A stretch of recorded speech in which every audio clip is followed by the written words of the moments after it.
ګرانو مینوالو زه تاسو ته په خپل چینل نوی پیغام کې د زړه د کومې نه اتکلی ویم.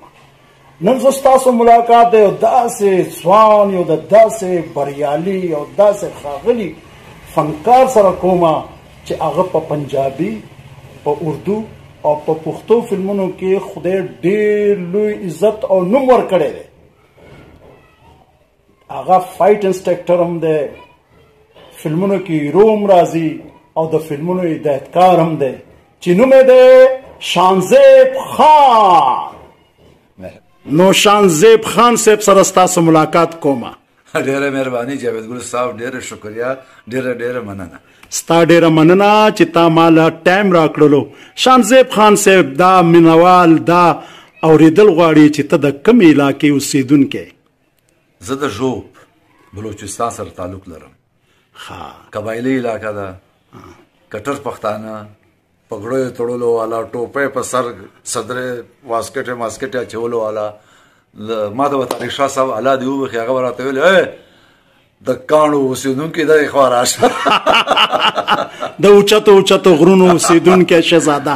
ښه یاره شانزیب خان صاحب ته څنګه فلم انډسټرۍ ته راغل؟ شانزیب خان صاحب دا فلمي شوق دې څنګه پیدا شو؟ دا به ما سکول ټایم کې فلمونو کتو دوستانو سره، او فلمونو کتو کې مې شوق پیدا شو چې زه مې اکټر جوړ شم. دا اکټرانو ته مونږ راځو، دومره ګرانه په لاین کې لګېدلي ټیکټ یې اخلو، نو زم چې اکټر شو زما د ژوب والا به ما ګوري چې او شانزیب خان اکټر دی هلکه. ښه نو انډسټرۍ ته بیا په کوم سن کې راغلی؟ دا اول سن ما میټر کړی 86 کې راغلی. ښه څنګه په رضا راغلی وې د کوره که پټ پغلا راغلی وې؟ په رضا او د ژوب والا څوک پرېږدي. په پټه راغلی وم، فلم ټریډ ته راغلی وم، نو بس بیا دلته سټرګل فایټرانو کې دلته والته اکټرانو ته ځان رسول، سلام دعا کول. نو په دې کې د اصف خان صاحب سره او د هغه نه زه متاثر وم د اصف خان صاحب نه. ما به د اصف خان صاحب فلمونه کتو چې دا فلم یې ما وکتو، نو زه ودارم شیشې ته به ودرېم چې زه اصف خان صاحب یم، د هغه شان ته به مې اکټینګ کولو. نو اصف خان صاحب سره سلام دعا شروع کړو، نو بس هغه سره کې نصر پاسېدلو، نو بس په یو فلم پکې نصیب شروع شو. راشا ډایرکټر و، هغه نصیب فلم کې ما کار وکړو، او فلم چې کله تصویرونه رالو نو راشا یو ډایرکټر و، راشا نه عرفان صاحب ما ته یار تصویرونه چې وکړو ته ستا مخ لا کچه دی، ته د هیرو قابل نه یې، ته لاړ شې څو کاله پس راشې انشاءالله تا ته بیا کار میلاویږي. بیا زه واپس لاړم، یا مې اف ام پې وکړو، څو کاله پس رالم فلم ټریډ ته. نو بس بیا اصف خان صاحب ما ته بیا رالې د ظالم بچیه تا ته ما لاړ شه او ته بیا رالې، دا ځای څوک پرېښودي شي؟ دلته خو ډېر رونقونه دي، بهالونه مالان هلته ژوب کې څه غرونه وچې ګلۍ وې، زه رونق بازار نظر عالم وی خاقه بس خدای به خیر کې بیا به درته کار شرطه پیدا کوم. نو بس بیا مشتغل کولو بیا چا راته وویل چې یار سیدان سخت سیدي ډایرکټر دی، هغه خلکو ته چانس ورکوي، د هغه سره سلام دعا جوړ کړه. بیا ما سید صاحب سره سلام دعا جوړ کړو، ما رسول صاحب السلام علیکم. وعلیکم السلام. د کوم ځای هلکه؟ ما زه د ژوب یم. دا ژوب کوم ځای کې دی؟ ما دا بلوچستان. ژوب ما پلار وم هلته تلو راتلو، بیا ورته رایاد شو د پلار هلته هغه و ډي اس پي و، نو ډي اس پي به ژوب ته تلو راتلو. وایي ښه ته خو بیا زما د علاقې، زما د پلار د علاقې، تا ته خو به زه چانس و ضرور در کوم. بچی بس کښېنه رضا سلام دعا کوه، انشاءالله تا باندې به زه کار کوم. بیا هغه ما ته فلم ورته میلاو شو شیشناک. نو په شیشناک کې اصف خان صاحب و، بدر منیر صاحب و، عمران صاحب و، زه وم څلور هیروګان. لاړو مونږ بالاکوټ کې فلم جوړ کړو، کارمار مې وکړو. اصف خان په مخ کې د اصف خان د دوست کرکټر و، لګیا به اصف خان ما ته کتو، وایي ظالمو دې ما کاپي کې لګیا یم، مالتانو متاثر یم راغلی یم. نو څه به دې محسوس کولو؟ ډېر به خوشحاله؟ ډېر زیات خوشحاله. اصف خان سره په ګاډي کې تللی وم، اصف خان سره په ګاډي کې بیا راغلی، اصف خان سره به ناست پاسته وي، هیرو وم. اصف خان خو کیا بات ہے یار، داسې اکټران چېرته پیدا کېدي؟ حقیقت دی، حقیقت. طارق شاه صاحب، اصف خان صاحب، بدر صاحب، نعمت سرادي صاحب، یا بس څه درته وایم. واقعي دا ډېر عظیم فنکاران او په دې کې چې کم په حق رسېدلي دي خدای دې هغوی وبخي او چې کم ژوندي دي هغه دې خدای روغ جوړو ساتي سره زموږ د ټولو ښه نو ته ډېر په ایکشن کې نوم دی دا ایکشن طرف ته پاکستان جیکی چن او د بروسلین په نوم یادېږي خلکو ته د هغه بروسلی او د جیکی چن هغه وښول داسې کیسه ده خبره دا ده چې ګاډ ګفټ د الله د طرف وي د هر سما به د بروسلی فلمونو هم زیات کتلو بروسلی سټایل کې دا به مو کولو نو دوستانو سره سکول نه چټي شوم روټي به مو پترخ کې ونیوله او هغه ته مو راځي ما پسې او شپږو دوستانو هم شوکیانو ما به ته دې خوانه راشه ته دې خوانه راشه ما به اٹیک کوي بیا به مو فایټ سره کولو دا د بچپن نه زما سټایل جوړ شوی د فایټ دا ګاډ ګفټ د الله د طرف وي نو تا ایز ا فایټ انسټرکټر سو فلمونه داسې کړي دي چې حواله راکې مونږ ته تقریبا 300 نه زیات دي ها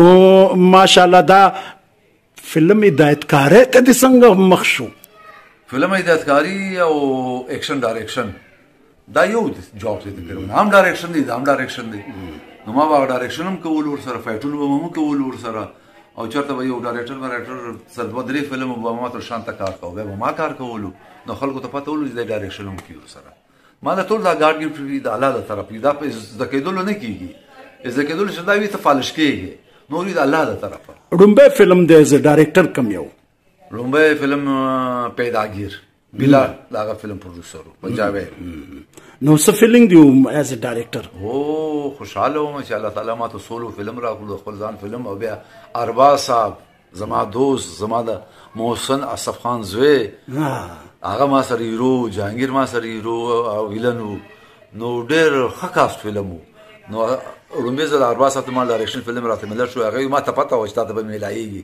ولې تاسو کم ټالنت دی ډېر کم خلکو کې هغه اسف اربا سره زما ډېر زیاته یارانه ده لکه څنګه دغه د پلار سره زما یارانه او داسې دغه سره زما یارانه دا راته وایي چې په اداکارۍ کې اسف خان صاحب نه متاثر یې او په ډایرکشن کې د چا نه متاثر یې ډایرکشن کې سیدان سخسیدی صاحب ماشاءالله استاد هغه داسې ډایرکټر وو یو خو د نفسیاتو پروفیسور وو ډبل ایم ای وو هغه سړی او بل هغه به داسې یو فلم جوړ کو نو بل بیا هټ کې جوړ کو بل بیا هغه نه هټ کې جوړ کو بل بیا هغه نه هټ کې جوړ کو او ما فالو کولو چې دا کہانی څنګه سلیکټ کړي دا میوزیک څنګه سلیکټ کړي دا ډایرکشن څنګه کړي هغه ما فالو کړی ماشاءالله اوس نن سبا ستا فلم لګي میلما دې باره کې راته ووایه په کم تاریخ لګي او دا ټوله کیسه راته بیان کړه دا په 29 اکتوبر دا اوس په دې بل جمعه باندې لګي پښتو فلم دی ډېر صفا سوتره فلم دی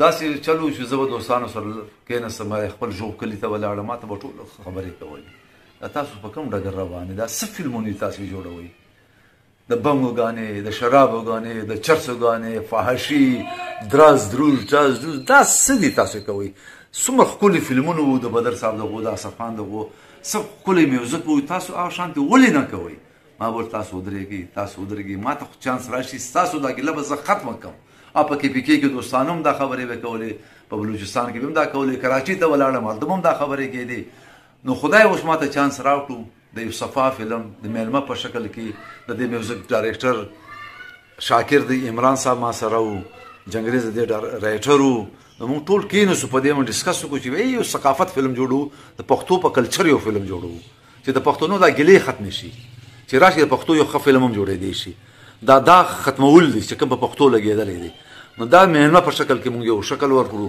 کہانی مو تیار کړه بیا مې میوزیک باندې ډېره خواري وکړه میوزیک مو تیار کړو بیا لوکیشن نه میلاوېدو زما خپل سوچ و چې د شاهد خان کور وي وروسته غرونه وي ورپسې د ارباز کور ښار کې اوسېږي یا بیا غر ته ځي میلمه جوړېږي په دې پسې ګرځېدم دا لوکیشن بیا هم په کشمیر کې پیدا کړې یو میاشت دوه میاشتې پس ما ته دا لوکیشن میلاو شو بیا زه لاړم دا فلم یې شوټ کړو فلم یې هلته تیار کړو فلم یې تیار شو اوس انشاءالله او تعالی په دې جمعه به لګي اوس پښتنو ته زه دا وایم چې ما خو خپله واده پوره کړه چې زه به یو صفا فلم جوړوم اوس تاسو وار دی چې راشئ او خپله واده پوره کړئ او دا فلم وګورئ چې واقعي تاسو هم خپله واده پوره کړه ډېره مننه ډېر ښه خیال دی ستاسو.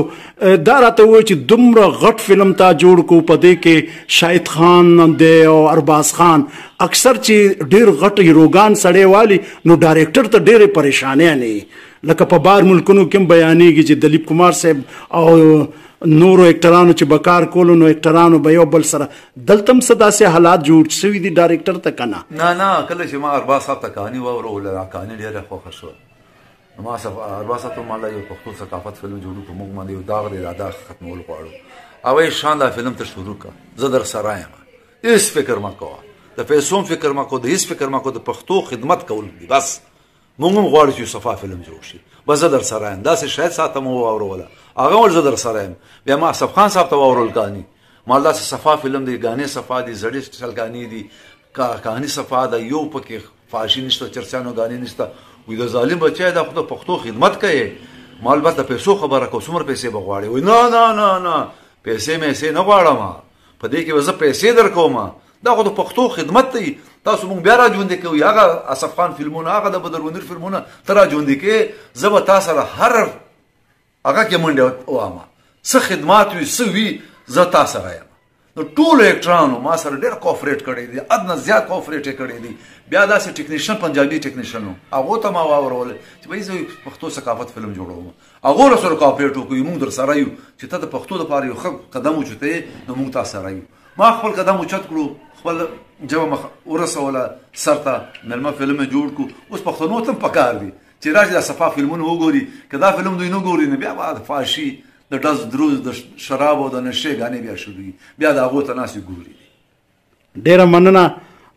یو خبره تپوس درنه کومه چې د پخوا فلم پښتو انډسټری تا د هغو خلکو سره هم کار کړی او د اوسنو اکټرانو او ټیکنیشنانو سره هم کار کوي څه فرق محسوس کوي؟ ډېره مینه و مخکې ډېره محبت و ډېر شفقت و هغه شی. اوس خو بس تا ته پته ده چې نفسا نفسي ده هر سړی راځي خپل کار کوي یوځي. په دې کې چند کسان شته دي د ارباز په شکل کې الله دې ژوندی ساتي الله د نور هم ژوند ورکړي. شاهد خان یو ډېر ښه انسان دی په دې معامله کې. عمران صاحب کیا بات ډېر کوپریټیو انسان دی. رحیم شهزاد دی هغه زړو دا زاړه اکټرانو کې موږ سره شته دي په نوي اکټرانو کې تقریبا د ارباز خان کیا بات دی. شاهد خان هم په زړو کې موږ سره راځي خو ارباز ډېر کوپریټیو دی حد نه زیات. سهار وتی په مانځه دی به مونځ وکړي 15 وخته مونځ ګزاره دی مونځ به وکړي چې ته راځې دی به ستا نه مخکې ناست به اوس. انډسټری خو دا ټایم ډېره بحران شکار ده کار نشته پکې. تاسو فلمونه جوړوئ دا ستاسو ډېر غټ همت دی. حکومت ته به څه وایې؟ حکومت خپل ځان سنبال کړي موږ دا ولې سنبالوي نه. حکومت هغه ورکړي دا KPK کې دا خیراتي فنډ بھائی ته خیراتي فنډ موږ ته ولې راکړې خیرات موږ ولې په خیرات لګې په خپلو خو خیراتي یې موږ په خیراتو باندې لګوې. خدای رسول ته وګوره ټول مل امریکا نه پاکستان ګورنمنټ خیرات غواړي. بھائی موږ ته سینیفلیکس سینما جوړې کړه چې ته موږ ته دا دومره کروڑه روپۍ راکوې 60,000 50,000 دا راواخله موږ ته 50 سینما جوړې کړه چې موږ فلمونه جوړوو په سینیفلیکس لګي تاسو ټیکسونه درکو موږ هم ګټو تاسو هم ګټئ. دا زه حکومت ته وایم چې موږ د خیرات نه وباسئ خدای رسول ته وګوري سینما یې راته جوړ کړي زموږ فنډ واخلئ سینما باندې ولګوئ سینما روزګار راکړي موږ ته چې موږ په خپله یې ګټو او تاسو ته هم درکوو. ډېره مننه. آباد اوسئ ګلې ګلزار اوسئ. ګرانو کتونکو زما خوږو پښتنو ورونو تاسو د شانزیب خان صاحب د زړه اواز واورېدلو چې هغه وایي چې موږ ته به خلکو وی چې تاسو په فلمونو کې شراب 400 دا نخري او ناچونو ګانې او دا ښه د ثقافت په لاره نه راځئ زمونږ کلتور خلکو ته نه ښه صفا فلم نه ښه. د خو صفا فلم جوړ کړی دی میلمه تاسو چې څه غوښتل د هغه کړي دي. تاسو فلم به ګورئ اوس به راځئ سینمې ته او دا زنده ته وایم د یو فنکار په حیثیت باندې څنګه چې یوسف خان شیربانو دره خیبر او اوربل یو نوم ګټلی و انشاءالله داسې به د شانزیب خان فلم میلمه یو کامیاب فلم وي او د الله په حکم سره څنګه چې عزیز تبسم صاحب ممتاز علی خان صاحب او نسیم صاحب خدای دې وبخي خدای ورله عزت ورکړی په فلمونو کې یعنی د خو فلمونو په نوم کې د خلکو ډیر غټ عزت او نوم یادېږي داسې به انشاءالله د شانزیب خان نوم یادېږي دا زه د یو فنکار په حیثیت وایم ولې چې ما د دې فلم ډبینګ کړی دی او ډبینګ کې ما دا دلبر منیر ډبینګ کړی دی ما فلم کتلی دی زه د فلم نه ډیر مطمئن یم نو بیا تاریخ یاد ساتئ 29 اکتوبر په پیښور صابرینا سینما او په سواد سینما کې به میلمه لګي ستاسو راتلو ته به هرکلی وي او دومره خبره ستاسو ګوتې خوږېږي چې تاسو زمونږ دا پروګرامونه ګوره زما دا چینل نو سبسکرایب یې کړه که نه پوهېږئ نه نو د یو بل نه تپوس وکړه په هره خبره خو تاسو ډېر ښه پوهېږئ په سبسکرایب کولو یې نه پوهېږئ دا ټلی ده نه ټړنګه او ګوته داسې ګوته ښه داسې معمولي ښه دا چې یو ځل وکړئ بس بیا زمونږ هم کار به روان او ستاسو به هم روان لایک او کومنټس دا هم ستاسو خپل کار دی فنکار تاسو نو همدا غواړي نور څه نه غواړي نور په تاسو ډزې نه کوو نه در باندې مړی کو او نه موږ داسې خلک یو موږ خو شریف خلک یو وروره اورې که نه موږ خو بې ضرره انسانان یو او بس دغه د مینې ډک سلامونه زما دواګانې دي تاسو ته او په خپلو دواګانو کې مې یاد ساته نو تر بلې ویډیو پورې د الله په امان پاکستان زنده‌باد